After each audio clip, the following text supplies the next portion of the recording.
¿Te ha pasado alguna vez que dices sí a algo y, vamos, justo un segundo después piensas, pero bueno, ¿por qué he dicho que sí a esto? Hay una historia muy curiosa de una joyería que no conseguía vender unas turquesas. Nada, no había manera. La dueña, ya desesperada, se iba de viaje y dejó una nota a la empleada. Todo lo de esta vitrina, precio X12. Así, tal cual. Pues la empleada entendió mal, leyó precio X2 y ¿qué pasó? Que se vendieron todas, al doble de precio. ¡Jo, es increíble! ¿Cómo puede ser? Y esto, pues, nos lleva a la pregunta de hoy. ¿Qué mecanismos psicológicos hay detrás? ¿Qué nos empuja a aceptar peticiones a veces casi sin darnos cuenta? Hoy vamos a hacer una exploración profunda en la psicología de la persuasión. Nos vamos a guiar por los descubrimientos de Robert Cialdini, sobre todo los de su libro Influencia, Ciencia y Práctica. Nuestra misión, digamos, es entender esas armas de influencia. Esos asortes mentales que, bueno, si alguien los conoce y los usa, pueden llevarnos a decir sí de forma automática. Efectivamente. Cialdini habla mucho de respuestas automáticas, ¿sabes? Un patrón que él llama clic, ps. Es un concepto que viene de la etología, del comportamiento animal. Piensa, por ejemplo, en una pava madre. Su instinto maternal se activa, ¡pum!, con el sonido chip chip de sus polluelos. Es el desencadenante. Y es tan fuerte que puede llegar a ignorar a un polluelo si no hace ese ruidito. O, lo que es más sorprendente, podría acoger a un enemigo natural, imagínate, una mofeta disecada, si lleva una grabadora que emite ese chip chip. Vaya, entiendo la analogía animal, pero ¿de verdad funcionamos nosotros de forma tan programada?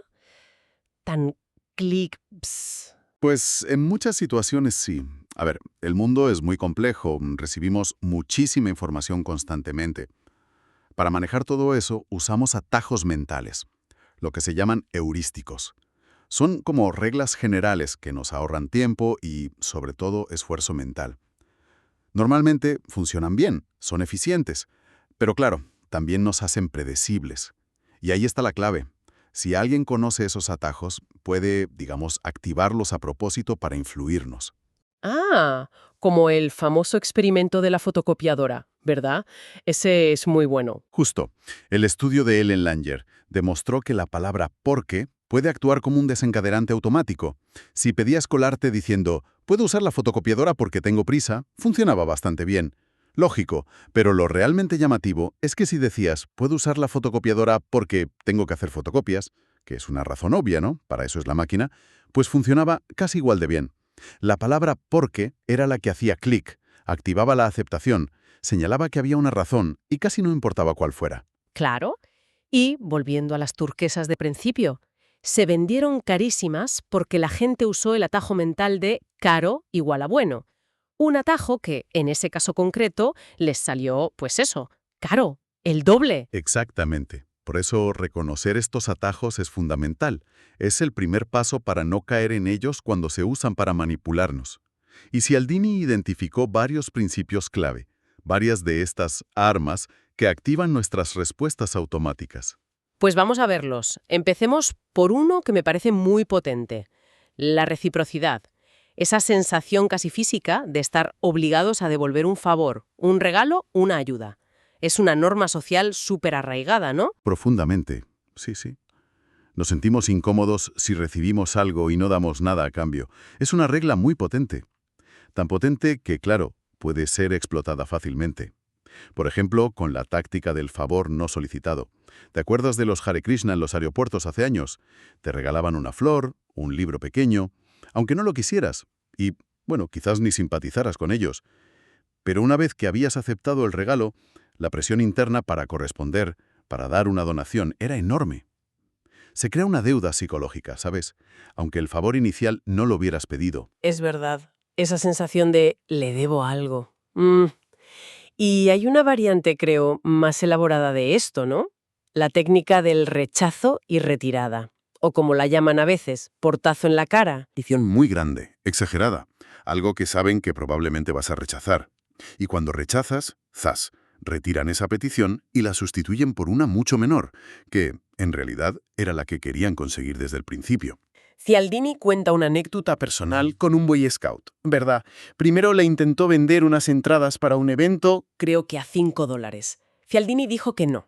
Entonces el niño retiró la petición grande y le dijo, bueno, y no querría entonces comprar unas chocolatinas, solo cuestan $1.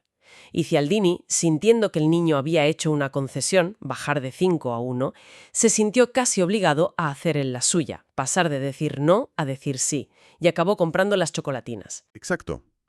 Ahí juegan dos cosas. Primero, la segunda petición parece mucho más razonable en comparación con la primera. Es el efecto contraste. Y segundo, la retirada de la petición grande se percibe como una concesión. Y la norma de reciprocidad nos empuja a corresponder a esa concesión con otra concesión nuestra. Funciona sorprendentemente bien. Hay estudios, por ejemplo, donde se consiguió que muchos más estudiantes aceptaran acompañar a jóvenes delincuentes al zoo durante unas horas, que es una petición moderada, si primero se les había pedido ser sus consejeros voluntarios durante 2 años. Una petición enorme, que claro, casi todos rechazaron de plano. Vale, entiendo. La reciprocidad es poderosa. Otro principio clave que señala Cialdini es nuestra necesidad de compromiso y coherencia. Queremos ser, y sobre todo parecer, coherentes con lo que hemos dicho o hecho antes. Es una fuerza psicológica tremenda, sí. Una vez que tomamos una postura o hacemos una elección, sentimos una presión muy fuerte, tanto interna como externa, para comportarnos de acuerdo con ese compromiso previo. Y tiene su lógica, ¿eh? Nos simplifica la vida. No tenemos que estar reevaluando todo constantemente. Y además proyecta una imagen de persona estable, fiable. Cialdini pone en ejemplo de los apostantes en el hipódromo. Su confianza en que su caballo va a ganar aumenta significativamente después de haber hecho la apuesta, no antes. ¡Jo, qué curioso! La acción de apostar, el compromiso, refuerza la creencia para ser coherente. Y esta necesidad de ser coherentes es la base de otra técnica muy conocida, la del pie en la puerta, ¿no es así? Correcto. Esa es la idea. Consiste en empezar pidiendo algo pequeño, algo fácil de aceptar, un compromiso mínimo. Casi cualquier persona diría que sí. Y una vez que has conseguido ese pie en la puerta, ese pequeño sí, entonces haces la petición real, que es mayor, pero que es coherente con la primera. El estudio clásico de Friedman y Fraser lo ilustra perfectamente. El de las señales de tráfico, ¿verdad? Pidieron a unos vecinos poner una pegatina pequeñita en la ventana, algo a favor de la conducción segura. Nada invasivo. Casi todos aceptaron, claro, era fácil. Pero unas semanas después volvieron a esos mismos vecinos y les pidieron algo mucho más grande, colocar un cartel enorme y bastante feo en su jardín, con el mismo mensaje de conducción segura. Pues los que habían aceptado la pegatina pequeña al principio fueron muchísimo más propensos a aceptar el cartelón grande que otro grupo al que se le pidió directamente lo del cartel. Exacto. Ese pequeño compromiso inicial había cambiado sutilmente cómo se veían a sí mismos. Empezaron a percibirse como ciudadanos comprometidos con la seguridad vial. Y para ser coherentes con esa nueva autoimagen, pues accedían a la petición mayor. Y este principio funciona aún mejor si el compromiso es activo, por ejemplo, si tienes que escribir algo, si es público, si los demás lo saben, si requiere un cierto esfuerzo o si lo percibimos como una elección interna, tomada libremente sin una presión externa muy obvia. ¡Qué interesante! Y relacionado con esto está la táctica del lanzamiento bajo o low ball. Esta me suena un poco tramposa, la verdad. Y lo es. La estrategia es conseguir que aceptes un acuerdo inicial que parece muy favorable para ti. Una vez que ya te has comprometido mentalmente, o quizá firmando algún papel preliminar, da igual, entonces cambia las condiciones. O bien eliminan la ventaja que te habían ofrecido, o añaden algún coste que no te habían dicho. El ejemplo típico es el del concesionario de coches. Te ofrecen un precio espectacularmente bajo por un coche. Te decides, empiezas a hacer números, a rellenar formularios, te imaginas conduciéndolo, ya estás comprometido. Y entonces, justo al final, te dicen, uy, perdón, hubo un error en el cálculo, o no, ese extra no estaba incluido en ese precio. Y el precio final sube. Pero como tú ya estás mentalmente comprometido y has empezado a generar tus propias razones para justificar la compra, tiendes a seguir adelante, aunque el trato original, el bueno, haya desaparecido. Madre mía, es como si ese compromiso inicial echara raíces propias y ya no dependiera de la oferta original. Fascinante, pero da un poco de yuyu, ¿eh? Bueno, pasemos al tercer principio que Cialdini identifica, la prueba social, la idea de que para decidir qué hacer nos fijamos en lo que hacen los demás. Si mucha gente lo hace, debe estar bien, ¿no? Exacto. Si todos van, yo también.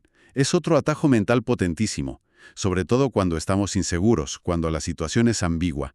Un ejemplo cotidiano y que a veces nos saca de quicio son las risas enlatadas en las comedias de televisión. Uf, sí, que sabes perfectamente que son falsas, que a nadie le gustan realmente, pero las siguen poniendo. Pues las siguen poniendo porque funcionan. Los estudios demuestran que aunque seamos conscientes de que son falsas, nos hacen percibir los chistes como más graciosos. Nos incitan a reír más. Respondemos de forma automática a esa señal social. Otros están riendo, debe ser divertido. Pero claro, esta tendencia a seguir al rebaño puede tener consecuencias mucho más serias. Pienso en el caso terrible de Catherine Genovese. El famoso efecto espectador o bystander effect. 38 personas, según se dijo, presenciaron su asesinato durante un buen rato y nadie llamó a la policía hasta mucho después. Y la explicación no es solo la apatía de las grandes ciudades como se pensó al principio. Hay más. En situaciones ambiguas, como puede ser una emergencia que no está clara, miramos a los demás para interpretar qué está pasando, para ver cómo reaccionan. Si nadie hace nada, porque todos están igual, mirando a los demás y esperando una señal, pues concluimos que quizá no es una emergencia real. Es lo que se llama ignorancia pluralista.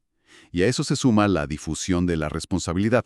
Como hay tanta gente, piensas, seguro que otro llamará, alguien más ayudará. Y al final, nadie hace nada. Qué terrible. ¿Y cuándo somos más susceptibles a esta influencia social? ¿Cuándo funciona mejor? Principalmente en dos situaciones.